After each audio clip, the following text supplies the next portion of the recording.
وصل على سيدنا محمد طب القلوب ودوائها وعافية الأبدان وشفائها ونور الأبصار وضيائها وقوت الأرواح وغذائها وعلى آله وصحبه وسلم وسلام على المرسلين والحمد لله رب العالمين. رب اشرح لي صدري ويسر لي أمري واحلل عقدة من لساني يفقه قولي بحق حبيبنا وسيدنا محمد صلى الله عليه وسلم. يقول الله تعالى في القرآن المجيد مخبرا وآمرا قولا كريما إن الله وملائكته يصلون على النبي يا أيها الذين آمنوا صلوا عليه وسلموا تسليما. اللهم صل على سيدنا محمد وعلى آل سيدنا محمد وأصحابه وبارك وسلم. My dearly beloved Jamaatul Muslimin and all our respected viewers on YouTube and Facebook, I greet you with the universal greetings of love, peace and mercy. Assalamu alaikum wa rahmatullahi ta'ala wa barakatuh. Alhamdulillah, all praise and thanks and glory belong only to Almighty Allah Azza wa Jal. For Allah alone is the supreme being and creator and the true sovereign of the skies and the earth. Ashhadu an la ilaha illallah wahdahu la sharika lah. I bear witness that there is none worthy of worship but Allah, and Allah has no partner whatsoever. وأشهد أن سيدنا ونبينا وحبيبنا ومولانا محمدا عبده ورسوله. And I bear witness as a Muslim that I believe in all the prophets, and I bear witness that Sayyidina Muhammad ibn Abdullah Rasulullah sallallahu alayhi wasallam is the absolute final of all divine emissaries and prophets from Allah. Alhamdulillah, praise be to Allah for granting us this beautiful morning, this beautiful day, and the sacred and joyous day of Eid al-Fitr. This is Allah, how Allah is rewarding us today for having obeyed Allah, for acting on His guidance and His injunctions to fast the entire month of Ramadan. And we have truly mixed feelings today because as it is a joyous day and a happy day, it is also very sad to have heard those words, Al-Wida, Al-Wida, Ya Shahra Ramadan. Bidding farewell to the glorious month of Ramadan, the month of Rahmah, the month of Maghfirah and divine forgiveness, and the month in which Allah has guaranteed us freedom from the fire of hell. Mixed emotions because we have no guarantee whatsoever if we will witness another Ramadan.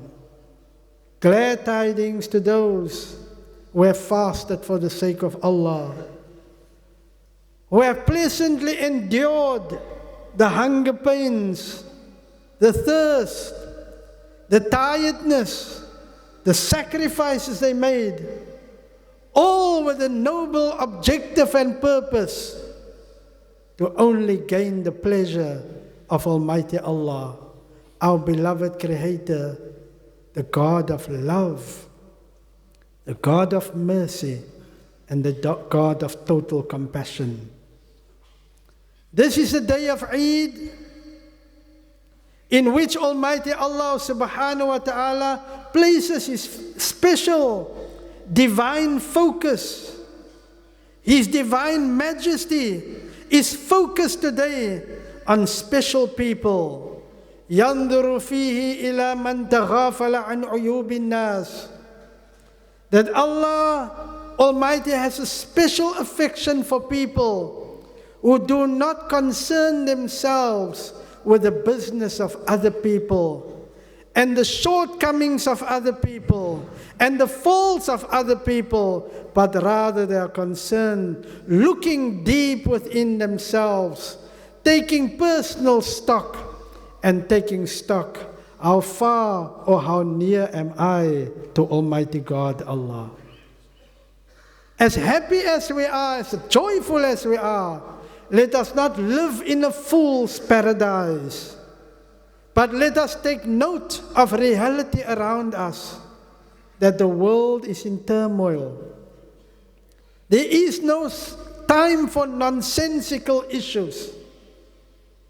There is no time for us to live in anger and hatred towards one another, slandering each other, character assassinate each other, looking for faults in the past of each other's lives. I must first and foremost be concerned for myself. The world is in such turmoil. I don't know if you can see, but like the world is on the brink of a third world war. How many countries are aiming their missiles in various directions? How many countries are doing war drillings at the moment? Man, puny man, is so obsessed with control and power struggles that they don't care two hoots to destroy the lives of millions of innocent people. As if World War II has not taught us anything, and hardly a few years gone by, the world witnessed World War II. How much devastation took place throughout the world.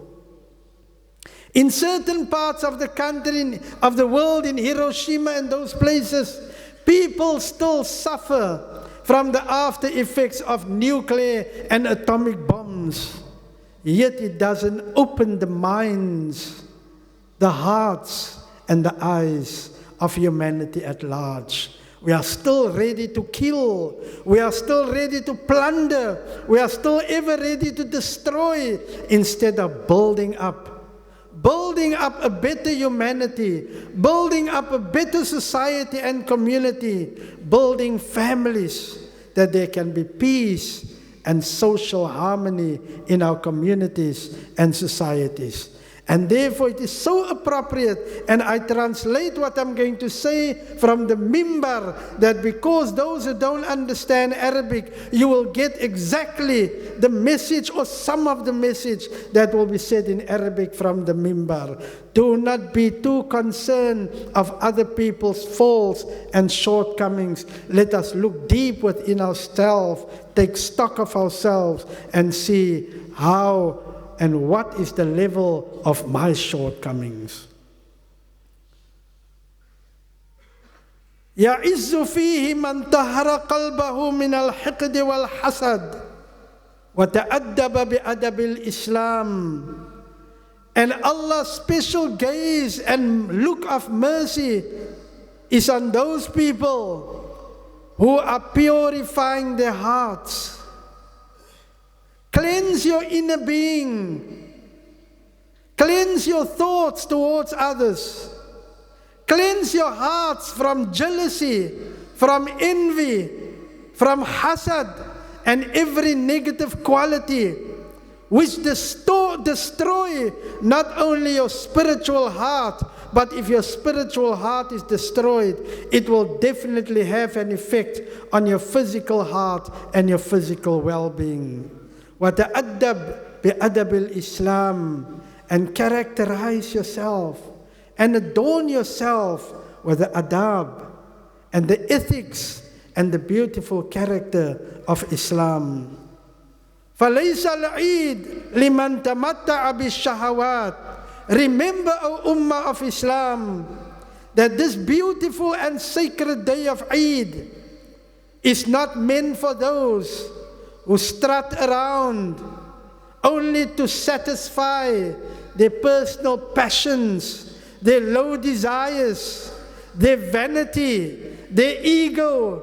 Only I, becoming an I specialist, and only see to my low desires and not fighting that animal nafs that is inside each and every one of us. Do not let that animal come out and reign our being, because then we'll live like animals, as you can see the example in our community of people who live like worse than animals. I've never seen or never heard of a dog raping a puppy. But how many grandfathers and fathers rape their own granddaughters and daughters? I'm asking you, is not worse than animals?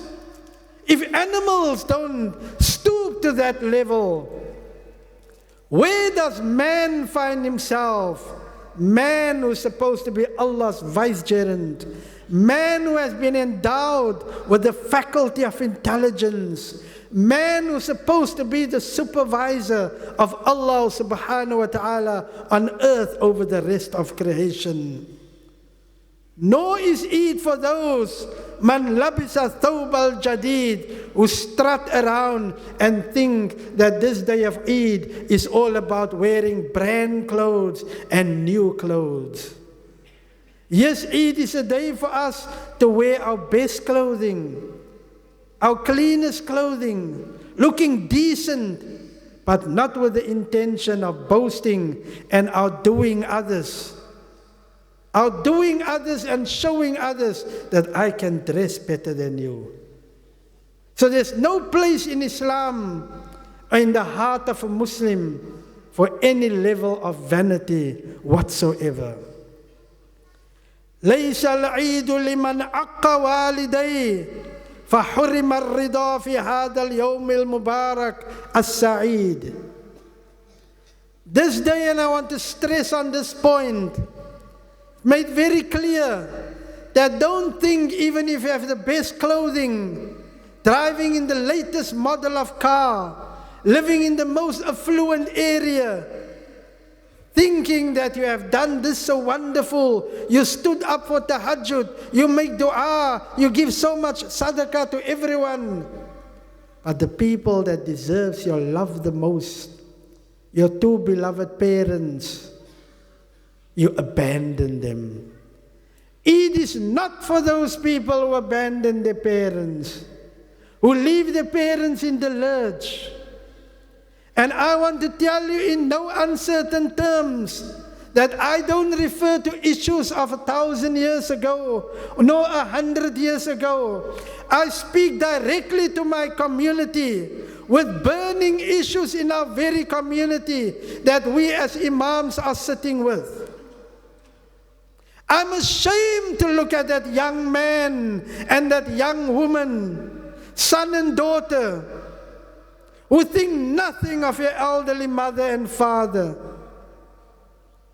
I'm sitting with issues of people where the husband passed away. Now the wife is a widow, already suffering the loss of her beloved husband, whom she shared a life with over 30, 40, 50 years. Crying, missing a husband. And now these children come, having a meeting with mommy, and demand from mommy, please mommy, you must sell this house. We want our shares. Mommy asks, my dear children, it's not a problem to sell the house. But where must I go? I've got nowhere to go. Is any one of you, when I sell this house, any one of you prepared to take me in? 7 children. Not one opening their mouth and say, I will take you in, mommy. Not one. But they want to sell the house. Mommy's crying. Where must I go if I sell the house? Do they care 2 hoots? Do they care whether mommy is going to have something to eat tonight? Do they care that mommy is going to sleep tonight crying for her beloved husband, who is your father, who brought you into this world? That mother and father whom Allah brought together in the union of love. And Allah caused you to flow as a sperm from the backbone of your father into the blessed womb of your mother.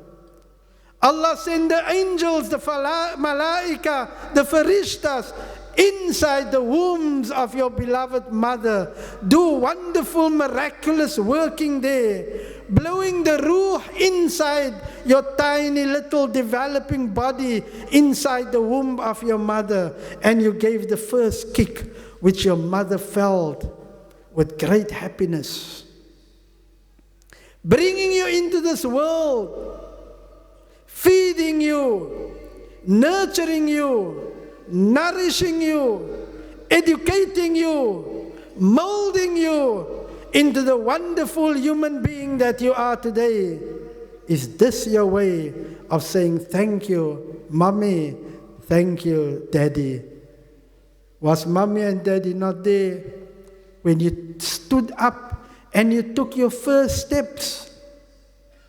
They took you by the hand and they led you until you can finally walk on your own.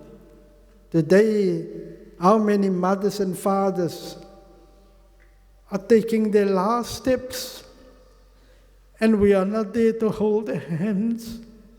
We don't lead them. We don't lower our wings of mercy and compassion to them. Do you think Allah is happy with that? Do you think if you invite all your circle of executive friends that you move in, your executive circles, your CEO friends, inviting everyone to your home because important guests, but the most important two people who brought you into this world, they don't have a place around your table today. Think, what comes around or what goes around comes around. What you do, many of those doing to their parents today, don't be surprised if your children do it to you tomorrow. What goes around comes around. Kama tadinu tudan. What you do today will be done unto you tomorrow. How many of us will go through this Eid pretending we have such wonderful lives, but we live with toxic relationships, even in our marriages?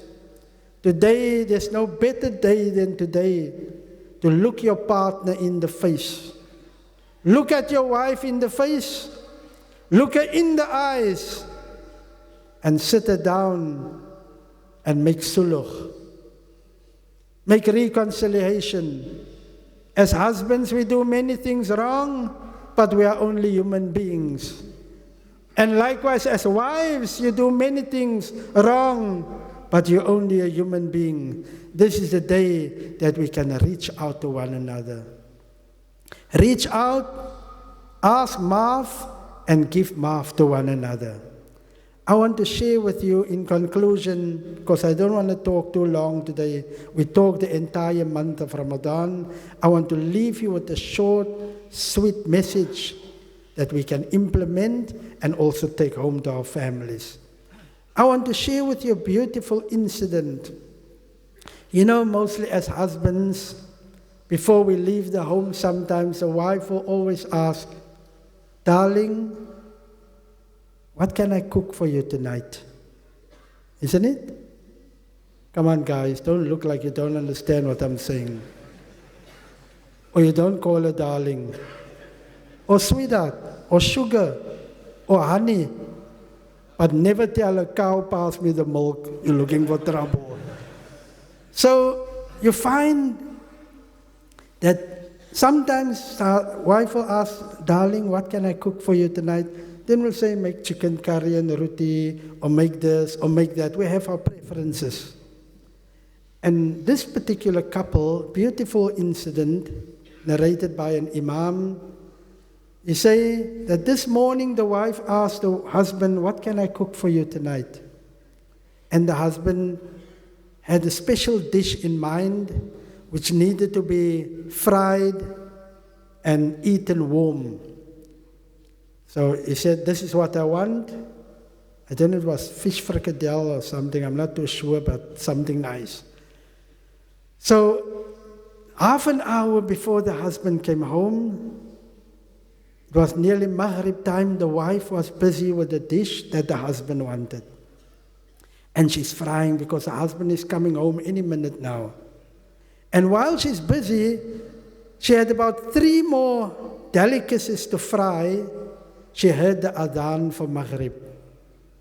And in her mind she said, if I am going to fry this finish now, then I will lose some time of Maghrib. Allah comes first. And so she put the stove off, she went onto a musalla, and she made a Maghrib salah. While she's busy in the salah, her husband came home, he greeted, no answer. He went into the room, he saw the wife busy in sujood. He went into the kitchen, he saw that she had 3 more delicacies to fry.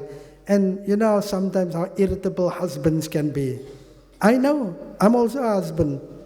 You know that? So sometimes he used to get irritable.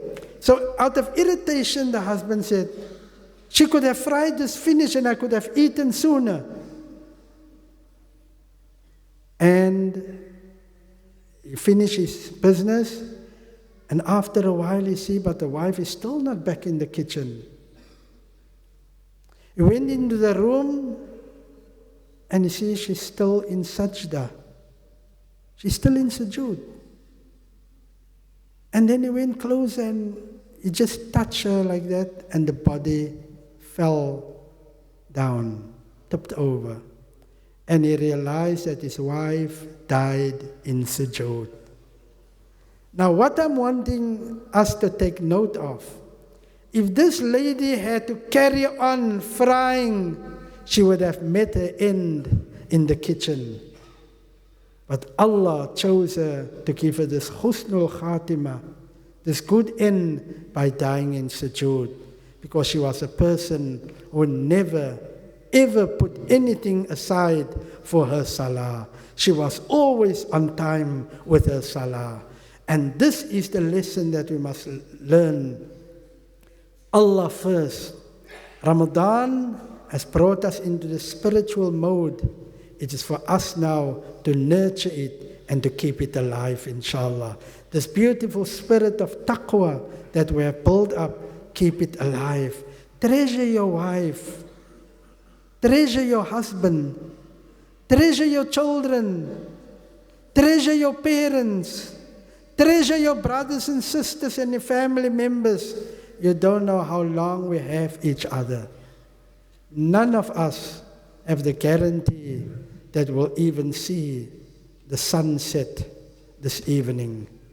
And when we are alive this evening and we close our eyes tonight, we have no guarantee that we are going to see that majestic sunrise tomorrow morning. We can only pray and appeal to Almighty Allah to grant us long lives, Amin.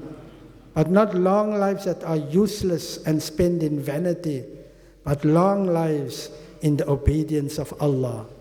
Long lives filled with taqwa, with khair, with barakah, and mutual love for each other as Muslims.